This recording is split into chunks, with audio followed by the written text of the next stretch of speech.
Hello అందరికీ. ఆంజనేయ స్వామికి అసలు వివాహం జరిగిందా? ఆంజనేయ స్వామి అంటే మనకు వెంటనే గుర్తుకొచ్చేది భక్తి, బలం, వినయం. ఆయనను బ్రహ్మచారి అని అందరూ భావిస్తారు. కానీ నిజంగా ఆయనకు పెళ్లి జరిగిందా? ఈ ప్రశ్న చాలామందికి సందేహంగా ఉంటుంది. ఇప్పుడు ఆ రహస్యాన్ని కథ రూపంలో తెలుసుకుందాం. త్రేతాయుగంలో శ్రీరాముడికి అత్యంత భక్తుడిగా నిలిచినవాడు ఆంజనేయుడు. ఆయన జీవితమంతా రామసేవలో గడిచింది. అందుకే ఆయనను నిత్య బ్రహ్మచారిగా పూజిస్తారు. కానీ ఒక పౌరాణిక కథ ప్రకారం ఒక సందర్భంలో ఆంజనేయ స్వామికి వివాహం జరిగినట్లు చెబుతారు. సూర్యదేవుని దగ్గర విద్యాభ్యాసం. ఆంజనేయుడు తన గురువుగా సూర్యదేవుణ్ణి ఎంచుకున్నాడు. ఆయన వద్ద అన్ని విద్యలను నేర్చుకున్నాడు. విద్య పూర్తయిన తరువాత గురుదక్షిణగా ఏదైనా అడగమని ఆంజనేయుణ్ణి అడిగాడు. అప్పుడు సూర్యుడు ఇలా అన్నాడు: నా కుమార్తె సువత్సలదేవిని పెళ్లి చేసుకో. హనుమంతుడి సందేశం.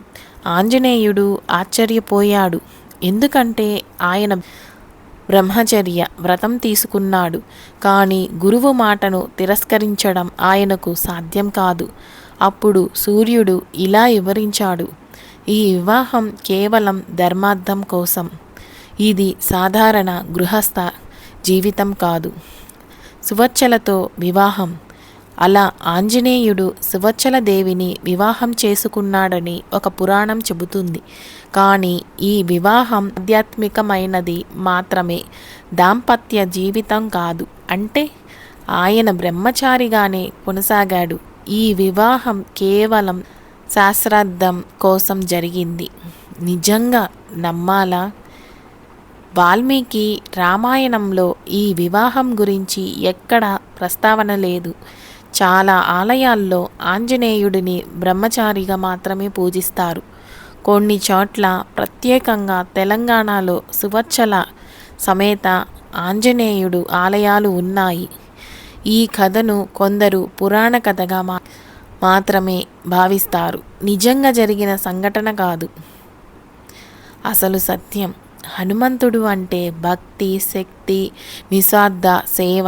ఆయన జీవిత లక్ష్యం శ్రీరామ సేవ మాత్రమే. అందుకే ఎక్కువగా ఆయనను బ్రహ్మచారిగానే భావిస్తారు.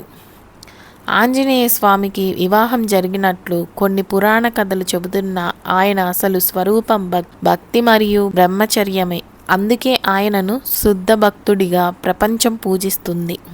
ఇలాంటి ఆసక్తికరమైన హిందూ పురాణ కథల కోసం మన ఛానల్ని సబ్స్క్రైబ్ చేయండి. థ్యాంక్ యూ అండి.